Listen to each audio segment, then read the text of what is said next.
Anyway, so here we are in 1871.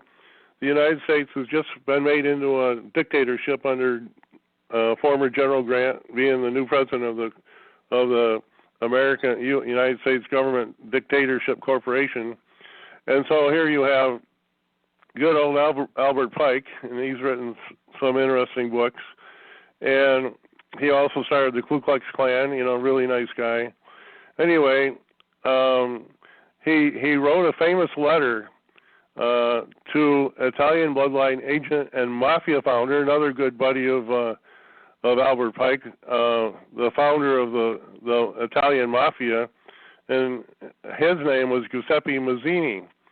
And what Pike did is he outlined the 3 world wars that would lead to global domination by the reptilians or the archons. And Albert Pike, now they're starting to bring in the term Illuminati.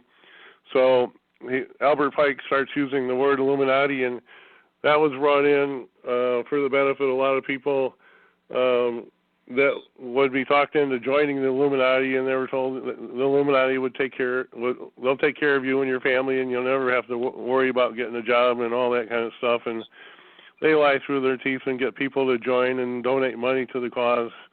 Well, anyway, in this letter to Giuseppe Mazzini, Albert Pike writes, he says, the First World War must be brought about in order to permit the Illuminati to overthrow the power of the czars in Russia and of making that country a fortress of atheistic communism. The divergences caused by the agentur of the Illuminati between the British and the Germanic empires will be used to foment this war. At the end of the war, communism will be built and used in order to destroy the other governments and in order to weaken religions.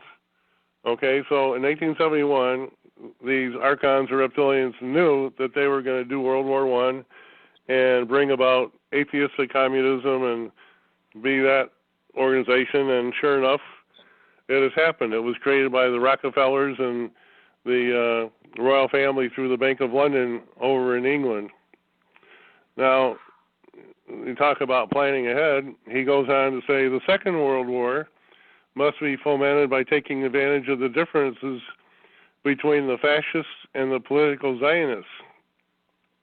This war must be brought about so that Nazism is destroyed. And there wasn't any, in 1871, there wasn't any Nazis. So, I mean, they had this all planned out. As a matter of fact, Hitler was a relative of one of the British leaders, and that's another story in itself. Anyway, this war must be brought about so that the Nazism is destroyed and the political Zionism will be strong enough to institute a sovereign state of Israel in Palestine. So, right after World War II, of course, everybody knows that in 1848 the state of Israel was established by the Rothschilds in Palestine. During the Second World War, international communism must become strong enough in order to balance Christendom, which would then be restrained and held in check until the time when we would need it for final social cataclysm. And he goes on and he says the Third World War, which is coming up next in their plan, the Third World War must be fomented to take advantage of the differences caused by the agentur of the Illuminati between the political Zionists and the leaders of the Islamic world. The war must be conducted in such a way that Islam, the Muslim Arabic world, now we're talking Iraq, Iran, all the Middle East over there, and the political Zionism, the state of Israel, and we must arrange it to where the Muslims and the state of Israel mutually destroy each other. Does that sound like what you're reading in the news every day? I mean, Trump just had a carrier fleet over to the Middle East yesterday, I think it was, carriers and fighter planes and everything over there, and there's a lot going on over there. Meanwhile, okay, let me continue this letter. Meanwhile, the other nations, once more divided on this issue, will be constrained to fight to the point of complete physical, moral, spiritual, and economic exhaustion. We shall unleash the nihilists and the atheists, and we shall provoke a formidable social cataclysm which in all its horror will show clearly to the nations the effect of absolute atheism, origin of savagery, and of the most bloody turmoil. Then everywhere the citizens, obliged to defend themselves against the world minority of revolutionaries, will exterminate those destroyers of civilization and the multitude disillusioned with Christianity, whose deistic spirits will from that moment be without compass or direction, anxious for an ideal but without knowing where to render its adoration, will receive the true light through the universal manifestation of pure doctrine of Lucifer, brought out into the public view. The manifestation will result from the general reactionary movement, which will follow the destruction of Christianity and atheism, both conquered and exterminated at the same time. So anyway, I thought that was really kind of interesting that they would know, way back in 1871. Of course, as Claudia said, when you have reptilians that have an IQ of 10,000 and live to be millions of years old, this is nothing for them. It's like us planning what we're going to do next week. That would be a fair comparison. Wouldn't you say, Claudia, if you're there? Yes, sir. Absolutely. So, so it's part of the planning. Now, another thing I came across, and I was reminded of this. My friend with the CIA, she was an original member of OSS in World War II. She infiltrated the German Luftwaffe and was in training. She became a pilot and was a flight instructor training the Luftwaffe pilots how to fly their aircraft. And one interesting thing that she did that was really kind of interesting was she got selected by the Germans to start flying and flight instruct on their new 120 or 130 foot diameter flying saucer that they were building. One of the biggest problems that the Germans had over there was they had their Foo Fighters, which were small flying saucers, and they could fly circles around our B-17 bombers, and they could fly circls around their P-51s. They could actually fly circles around that twin-engine jet fighter that the Germans built, that Me-262, which my friend Laura Jean, she actually flew those and flight instructed with them. And the interesting thing was in 1943, as they were developing and completing, they'd already built several of these 130-foot diameter UFOs.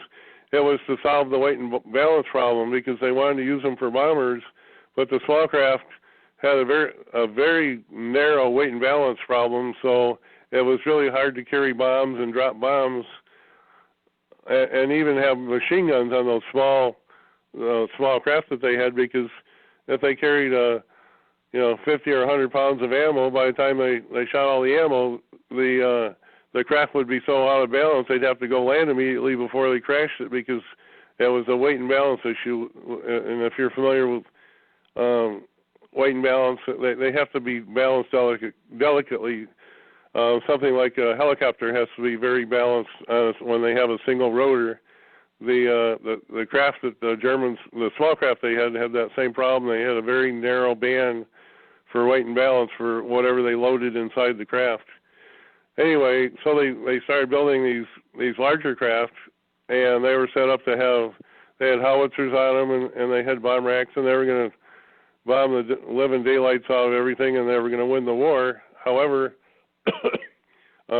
as we just read, it was never intended for the Nazis to win that war, and so they actually had a training date for her. This was in 1943, and in March of 1944, she was going to start her training the other Luftwaffe pilots how to operate these things. But before that came about, the Germans, they had 9 tanker-sized submarines. They decided to pack up, take all their machinery and everything. They'd pack it up and put everything on these submarines and take it down to South America and eventually down to New Schwabenland, which was a base that they built at the South Pole in Antarctica. And my friend Laura Jean, I was talking to her. Well, unfortunately, she died about 3 or 4 years ago, and I can't pick her brain anymore. But she said that in the year 2010, which was like 9 years ago, the population of New Schwabenland was over 2 million.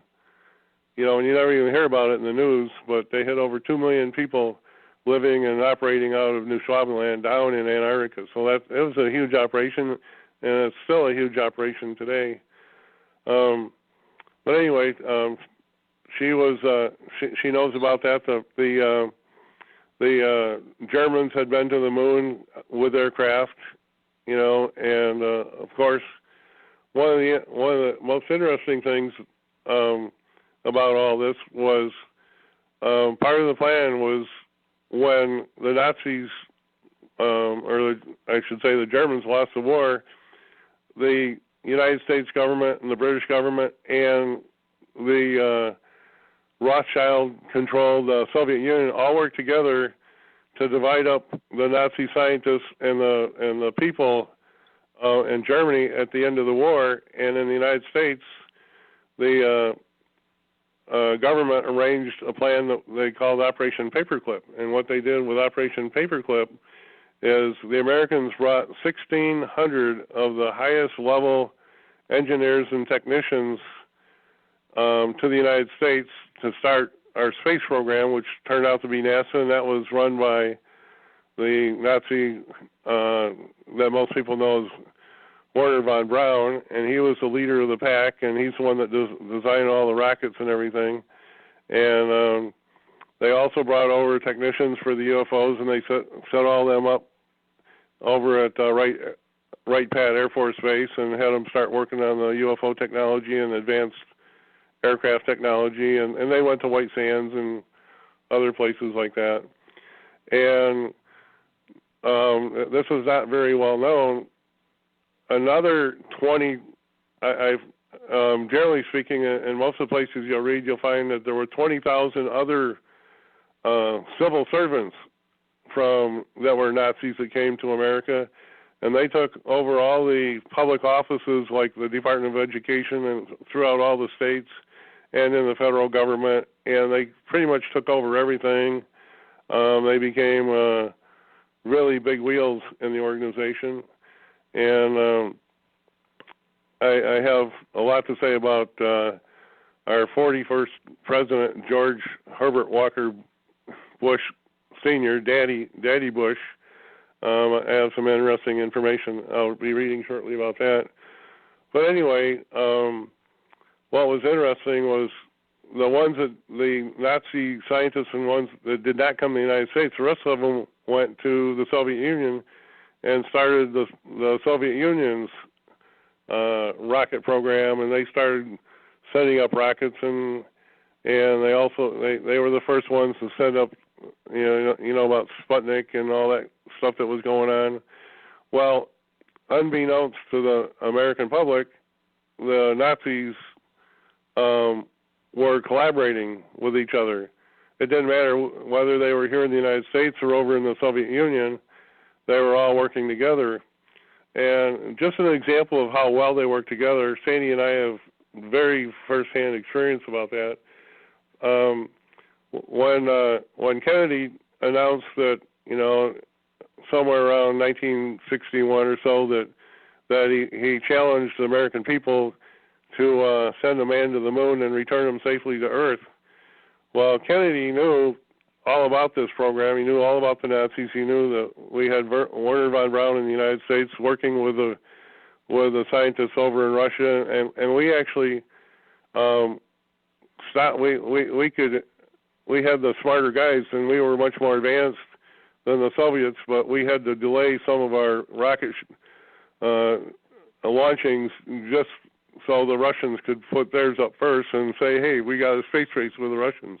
While we were working with the Russians all along, John F. Kennedy knew that, and actually one of the reasons he got assassinated, he was going to reveal some of that. But anyway, when it came to sending in 1969, when they sent Neil Armstrong to the moon, what really happened, the truth of what really happened was the Americans launched our three astronauts. You had Neil Armstrong and Buzz Aldrin, I think it was, and the third guy, and they never left Earth orbit. They just never got out of Earth orbit. They just went round and round and round for that whole duration that they said they were on the moon. And Claudia, I know that you watched them, doing all the moonwalkings there at NASA, and they did some more out in Utah where they took the rocky landscapes, and then they had some of the close-up settings. They were all staged, and they used a backdrop of a reverse, kind of like a movie screen, where they projected the background from the backside of the screen. It's kind of some sort of reverse projection screen, and they filmed a lot of the moon scenes based on that. Well, anyway, interestingly enough, what happened was, as Neil Armstrong and those guys were going around in orbit around the United States, the Soviets launched another vehicle up into space, and they docked with Neil Armstrong. It was a Russian cosmonaut who docked with Neil Armstrong's vehicle, and they took our lunar lander, and this Russian cosmonaut took off and went by himself off to the moon, and it was a one-way trip because they knew that he could never make it back. And after going through the Van Allen belts, the amount of radiation that he would get going through the Van Allen belts, he knew it was a one-way trip, and he volunteered to go to the moon.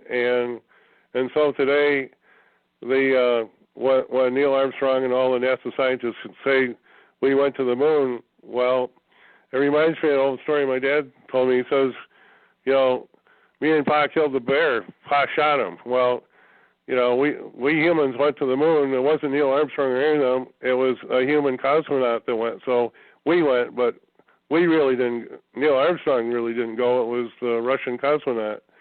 And he went there, and I guess he made a safe landing.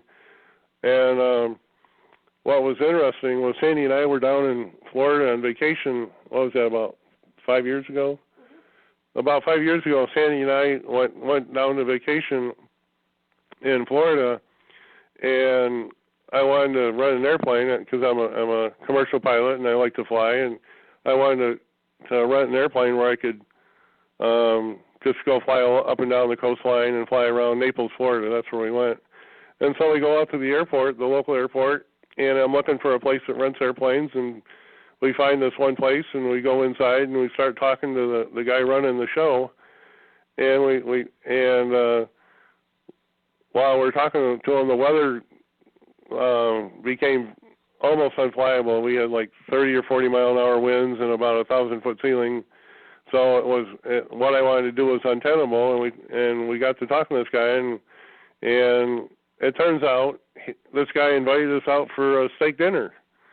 And we thought, well, gee, what an honor, and so we go out to this. He invites us out to the steak dinner, and we're sitting there talking to him, and so I asked him. I said, well, how did you come about, starting your own FBO? And he says, I'm from Russia.